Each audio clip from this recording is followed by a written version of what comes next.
은혜 받으실 말씀은 요한계시록 12장 1절에서 4절 말씀입니다. 하늘에 큰 이적이 보이니 해를 입은 한 여자가 있는데 그 발 아래는 달이 있고 그 머리에는 12별의 면류관을 썼더라. 이 여자가 아이를 베어 해산하게 되매 아파서 애써 부르짖더라. 하늘에 또 다른 이적이 보이니 보라, 한 큰 붉은 용이 있어 머리가 7이요 뿔이 10이라. 그 여러 머리에 7 면류관이 있는데 그 꼬리가 하늘 별 3분의 1을 끌어다가 땅에 던지더라. 용이 해산하려는 여자 앞에서 그가 해산하면 그 아이를 삼키고자 하더니. 사랑하는 성도 여러분, GCN 시청자 여러분, 오늘 본문이 있는 계시록 12장에는 여러 가지 상징적인 내용들이 나옵니다. 먼저 내용을 간단히 요약해 보겠습니다.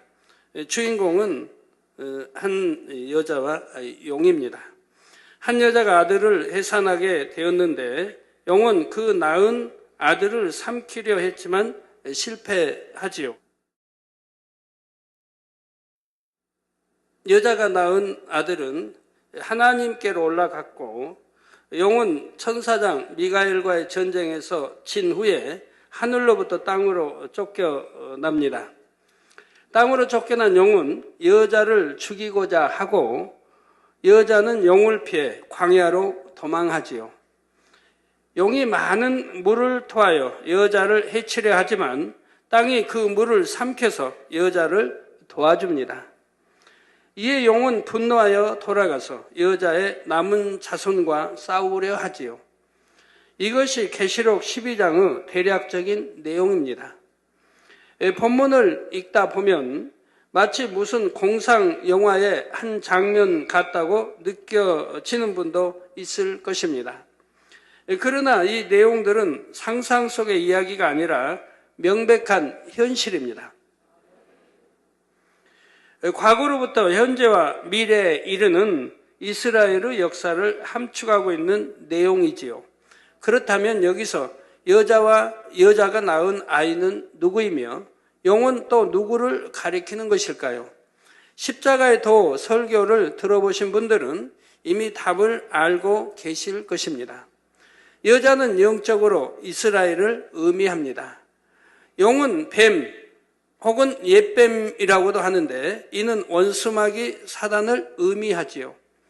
창세기 3장 15절에 보면 하와를 미혹한 뱀에게 하나님의 저주가 임하는 장면이 나옵니다. 내가 너로 여자와 원수가 되게 하고 너의 후손도 여자의 후손과 원수가 되게 하리니 여자의 후손은 내 머리를 상하게 할 것이요 너는 그의 발꿈치를 상하게 할 것이니라 하셨지요.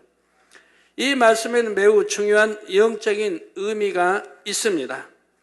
여기서 여자는 이스라엘이요 여자의 후손은 구세주 예수님이시며 뱀은 원수마귀 사단을 의미하지요. 여자의 후손, 즉 이스라엘을 통해 태어나는 예수님이 뱀의 머리를 상하게 하고 뱀은 예수님의 발꿈치를 상하게 합니다. 이는 바로 십자가 구원의 섭리를 의미하지요. 원수마귀 사단은 악한 사람들을 사주하여 예수님을 십자가에 못 박아 죽였습니다. 이것이 바로 뱀이 여자의 후손의 발꿈치를 상하게 한다는 말씀의 의미입니다. 그런데 여자의 후손도 뱀의 머리를 상하게 한다 했지요. 뱀을 잡으려면 몸통이나 꼬리를 잡는 것이 아니라 머리를 잡아야 합니다. 몸통이나 꼬리를 잡았다가는 물려 죽을 수도 있습니다. 머리를 꽉 눌러 잡아서 제압해야 하죠.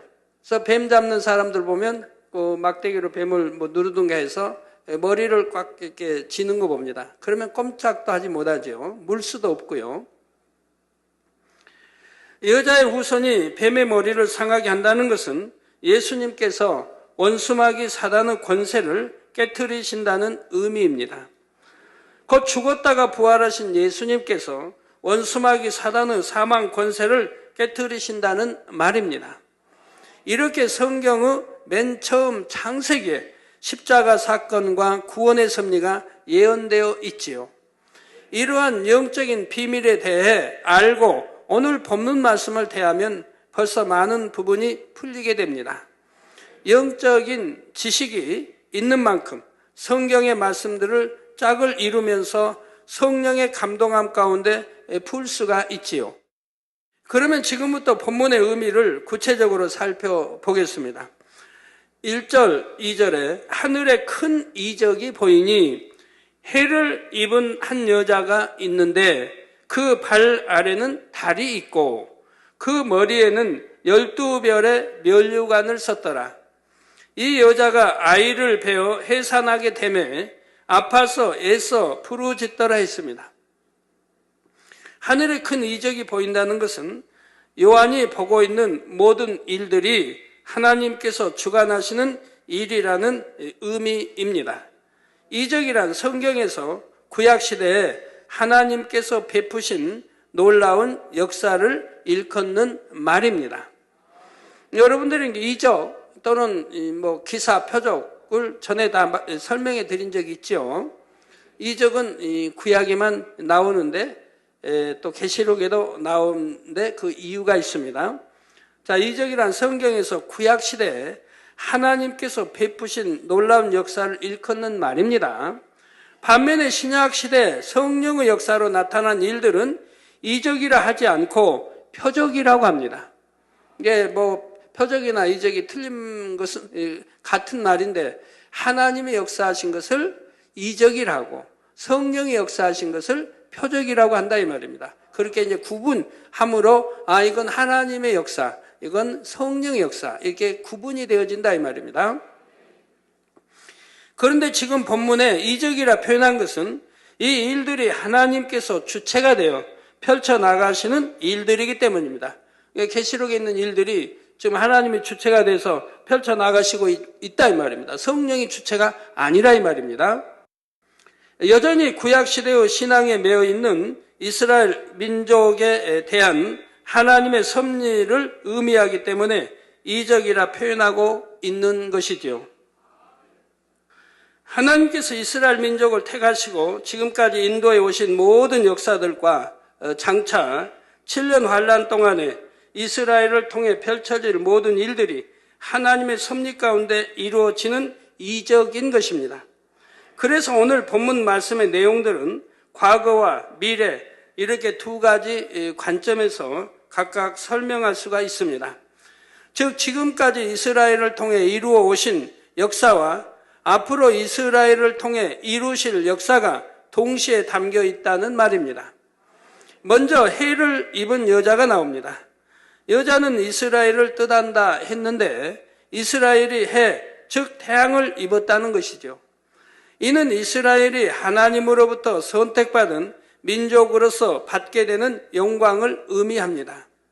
그렇다면 이스라엘 민족은 이렇게 하나님으로부터 선택을 받았기 때문에 오직 해와 같은 영광만 받았습니까? 물론 하나님의 선택받은 민족이 된다는 것은 너무나 큰 영광을 얻은 것입니다. 하지만 이스라엘은 선민이기 때문에 오히려 더 많은 해를 받았던 것을 봅니다. 따라서 이스라엘이 해를 입었다는 말씀이 문자적으로 볼 때는 큰 영광을 얻은 것이지만 영적으로는 많은 고난과 시련을 겪는다는 의미입니다. 왜 그런 것일까요? 한 가지 비유를 들어보겠습니다. 큰 그룹의 회장이 있습니다. 그런데 이 회장에게는 후계자가 없었지요. 그래서 회장은 이 큰 그룹을 누구에게 물려줄까를 고민하고 있었습니다. 그러다가 마음에 딱 드는 사원을 발견했습니다. 하지만 이 사원을 곧바로 후계자로 세울 수는 없었지요. 후계자가 될 만한 능력을 갖추어야 합니다. 또한 모든 사람으로부터 후계자로 부족됨이 없다는 인정을 받아야 하지요. 그래서 이 사원은 후계자로 지목된 후부터 오히려 더 혹독한 후계자 수업을 받게 됩니다. 더 정확하고 확실하게 후계자로서의 자질을 갖춰 나가는 것입니다. 이스라엘 민족도 이와 비슷합니다. 이스라엘은 하나님의 택하신 민족이기 때문에 그만큼 더 혹독한 연단과 시련을 겪어야 했지요. 하나님의 영광을 나타내야 하는 민족이요, 하나님의 섭리를 이루어야 하는 선택받은 민족이기 때문입니다. 그래서 이스라엘 민족의 역사를 보면 숱한 시련과 고난을 입어왔던 것을 알 수가 있지요. 또한 이스라엘 민족은 장차 7년 환란 가운데서도 많은 해를 입게 됩니다. 해를 입은 여자라는 말씀에는 바로 이러한 의미가 담겨 있는 것입니다. 성도 여러분, 이스라엘은 하나님의 선민이며 그들 가운데 구세주가 오셨습니다. 온 세계를 비추는 구원의 빛이신 구세주가 이스라엘 민족을 통해 오셨지요. 이 얼마나 큰 영광입니까? 또한 이스라엘 민족의 역사가 바로 성경이며 우리 신앙생활의 교과서가 되고 있습니다. 이처럼 중요한 역할을 위해 택함받은 만큼 그들은 많은 시험 환난도 겪어야 했지요. 선민으로 택함받았기 때문에 그로 인해 따를 수밖에 없었던 연단들이 있었습니다. 아브라함도 이삭도 야곱도 모두가 많은 연단을 거쳤습니다. 이스라엘이라는 나라가 세워진 뒤로도 많은 연단의 세월을 겪었지요. 그러면서 인간 경작의 샘플이 되었습니다. 예를 들어 이스라엘 왕과 백성들이 우상을 섬기면 그 결과로 징계와 재앙이 임합니다. 다른 나라의 침략을 받거나 나라 안에 반란이 일어나기도 하고 흉년이 들기도 하지요. 그러다가 회개하고 돌이키면 하나님께서 다시 긍휼을 베풀어 주십니다. 이런 일들이 이스라엘 역사 가운데 수없이 반복되었던 것입니다. 인간 경작에 담긴 하나님의 뜻을 펼치기 위해 이스라엘 민족이 도구로 사용된 것이지요. 그러면서 많은 연단의 과정을 겪어야 했고요. 하나님의 택함받은 민족이요, 인간 경작의 모델이 되어야 했기에 바로 이러한 과정을 겪어야 했다는 말입니다. 이것을 가리켜 영적으로 해를 입었다 표현한 것이고요. 그런데 이러한 원리는 오늘날 주를 믿는 성도들에게도 동일하게 적용됩니다. 여러분이 주님을 영접하고 하나님의 자녀가 되었다고 해서 무조건 축복받고 형통하기만 한 것은 아니지요. 하나님의 자녀로서 합당한 자격을 갖춰 나갈 때만이 자녀된 축복이 온전히 임하는 것입니다. 예를 들어 주님을 믿으면 믿음이 성장하는 만큼 당연히 죄를 버려 나가야 합니다. 그런데 믿는다면서도 여전히 죄를 버리지 않고 세상과 타협하면 오히려 사단의 송사를 받게 되지요. 이럴 때는 하나님께서 도와주실 수가 없습니다. 공의에 따라 사단에게 내어주실 수밖에 없지요. 그래서 원수마귀 사단이 가져다 주는 시험 환난을 당하게 되는 것입니다. 하나님의 자녀가 되었기 때문에 오히려 더 공의에 따라 해가 오기도 하는 것이죠.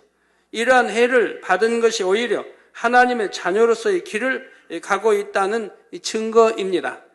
내가 무슨 죄를 지어도 사망에 이른 육체의 일을 행해도 아무렇지도 않더라.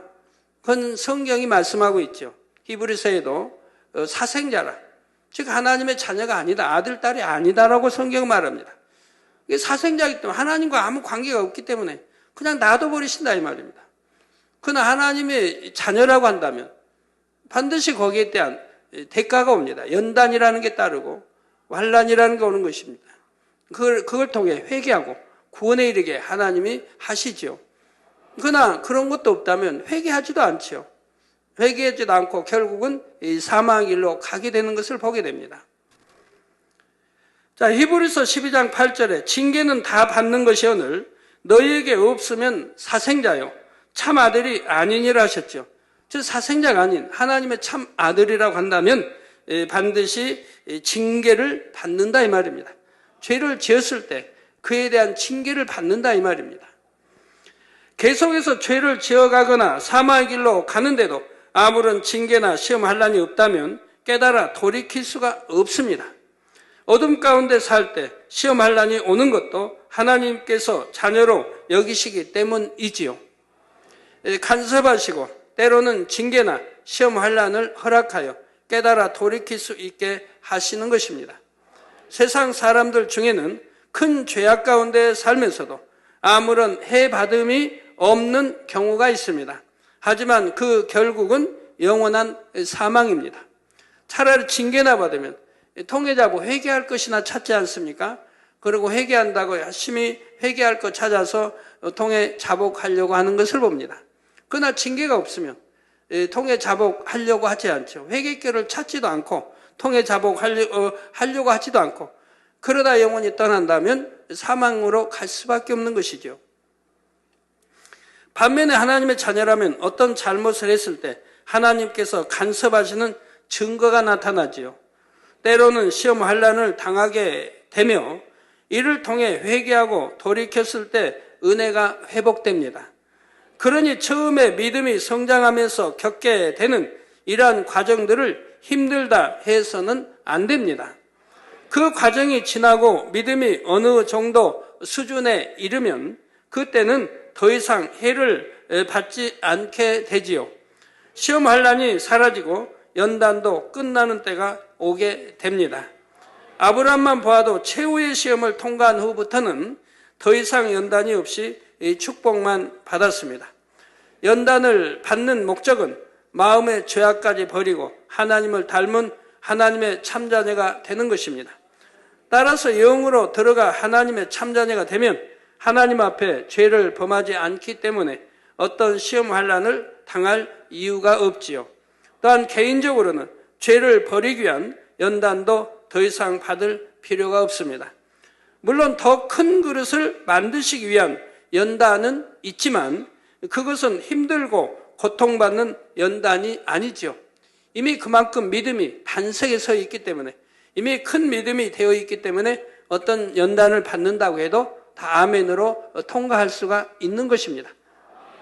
그러므로 여러분도 말씀대로 순종하고 행하여 신속하게 영으로 들어오시기를 바랍니다. 그래서 어떤 시험 환란의 해를 받는 것이 아니라 늘 축복만 받으시기를 주님의 이름으로 축원합니다. 하나님이 주신 시험이나 환란이나 이런 연단들은 믿음으로 잘 받으면 그 다음에는 반드시 축복으로 이어지는 것을 보게 됩니다. 영혼이 잘 될 뿐만 아니라 또 축복으로 이어지게 되는 것이죠. 성도 여러분, 해를 입은 여자라는 말씀에는 장차 7년 환란 가운데 이스라엘이 겪게 될 고난에 대한 의미도 담겨 있습니다. 이스라엘 민족은 자신들을 통해 구세주가 나셨지만 정작 그들은 예수님을 영접하지 않았습니다. 결국 주님의 재림에 동참할 수 없고 대다수가 7년 환란에 남게 되지요. 그러면서 많은 핍박과 환란을 당합니다. 이것을 가리켜 여자, 즉 이스라엘이 해를 입는다 표현한 것입니다. 다음으로 여자의 발 아래는 달이 있고 머리에는 12면류관을 썼다 했습니다. 그 발 아래라는 것은 여자가 밟고 있는 땅, 곧 이스라엘 백성들이 사는 땅을 말하지요. 태양은 낯을 주관하며 밝게 빛나지만 달은 태양으로부터 빛을 받아서 한밤중에 그 빛을 반사하여 바랍니다. 달은 해에 비하면 미약한 빛이지요. 그래서 달은 어둠이나 이 세상을 의미합니다. 여자의 발 아래 달이 있다는 말씀에도 두 가지 의미가 있습니다. 첫째로 이스라엘이 하나님의 섭리하심 속에 전 세계 구원의 빛을 비추었다는 뜻입니다. 해가 있으므로 달이 그 빛을 받아 세상에 비춰주듯이 이스라엘을 통해 구원의 빛이 세상에 비춰졌지요. 이스라엘을 통해 구세주가 나셨고 이스라엘을 통해 구원의 섭리가 온 세상으로 퍼져나갔음을 나타내는 것입니다.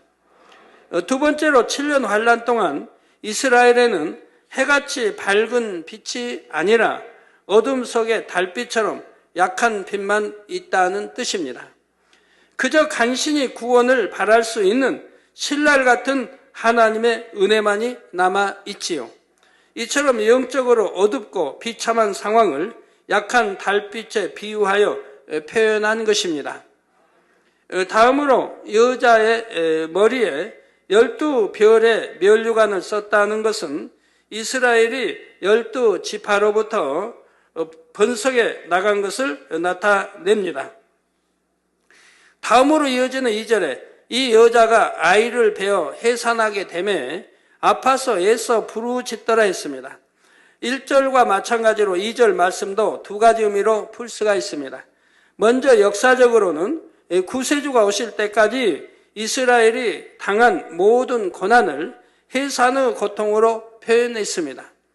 예수님께서 이 땅에 오시기 전 이스라엘은 수백 년간의 암흑기를 맞고 있었지요. 여러 이방인들의 압제를 받으며 하나님의 계시도 끊겼습니다. 참으로 고통스러운 세월이었지요. 두 번째로는 이스라엘 민족이 7년 환란 가운데 예수 그리스도를 영접하여 구원에 이르기까지 받게 될 고난을 해산의 고통으로 표현했습니다. 이스라엘은 자기 민족을 통해 오신 구세주를 배척하며 하나님의 뜻을 저버렸지요. 그 대가로서 7년 환란 때에는 해산하는 수고와 같이 너무나 큰 고통을 치러야 비로소 구원을 얻게 되는 것입니다. 적그리스도를 통해 받아야 할 핍박과 순교를 통해 구원에 이르기 위해 받아야 할 그 모든 핍박들을 의미하는 것이지요.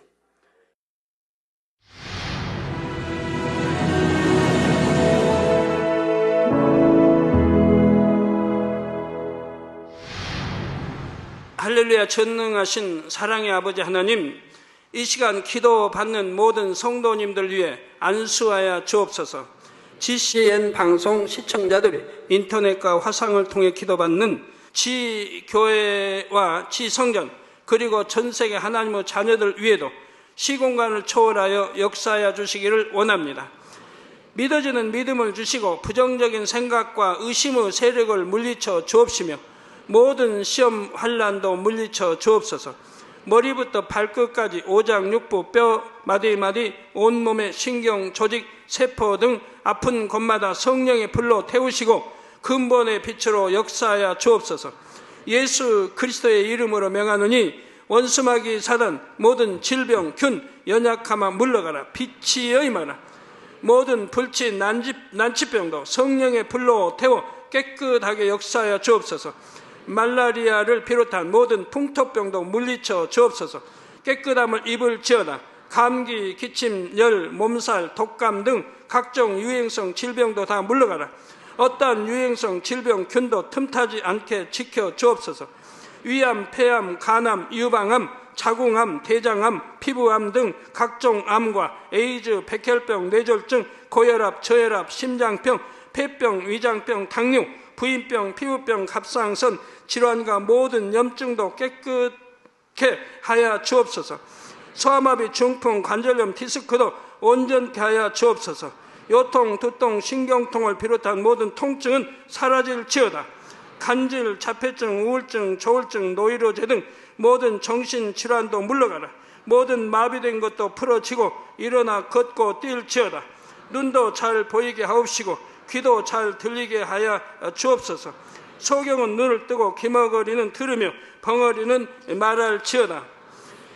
각종 사고, 후유증도 깨끗게 하시고 부러진 뼈도 붙여 주옵소서. 화상 입은 것도 온전케 하옵소서. 화기야 물러가라. 열도 물러가라. 아버지 흉터도 나지 않게 역사해 주시기를 원합니다.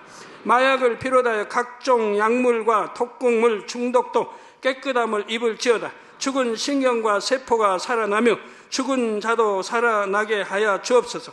잉태의 축복도 주시기를 원합니다. 잉태 축복을 받으라. 예수 그리스도의 이름으로 명하노니 원수마귀 사단아 하늘 공중 곳에 잡은 악의 영들아 물러가라. 그의 사자들도 물러갈지니라.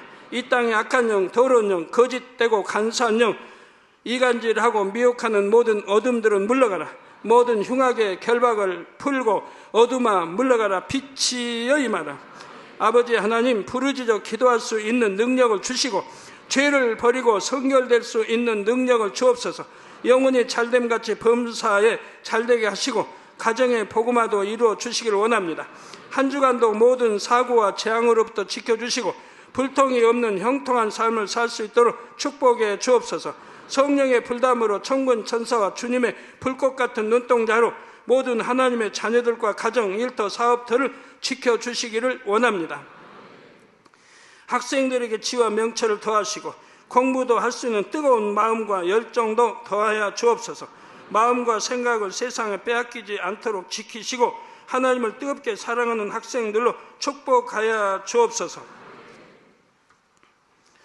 하나님의 자녀들이 먹으나 마시나 입으나 무엇을 하든지 하나님 앞에 영광 돌리는 삶이 되게 축복하여 주시기를 원합니다. 나는 하나님을 만났노라, 체험했노라, 응답 받았노라, 축복 받았노라, 간증하는 입술이 되게 역사하여 주옵소서.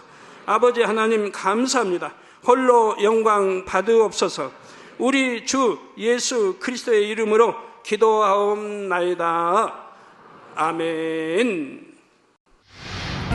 머리가 완전수인 7이라는 것은 루시퍼가 악을 주관하는 가장 머리임을 의미합니다.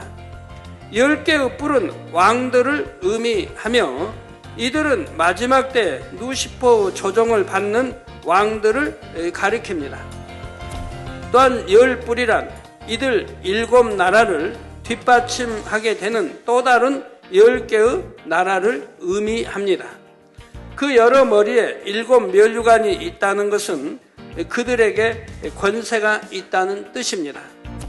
따라서 하늘의 별 3분의 1을 끌어다가 땅에 던진다는 것은 사람 중에 3분의 1이 적그리스도에게 속하여 그들의 하수인이 된다는 뜻이지요. 우리가 하나님의 섭리를 이룸에 있어서 무조건 신속하게 쑥쑥 밀고 나가는 것만이 꼭 잘 되는 것이 아닙니다. 핍박받고 잠시 지체되는 것처럼 보일 때 그것이 공의를 이루어가고 있는 과정이지요. 그렇게 해서 선의 분량이 채워지고 믿음의 분량이 채워졌을 때 하나님께서 큰 영광으로 나타내시는 것입니다.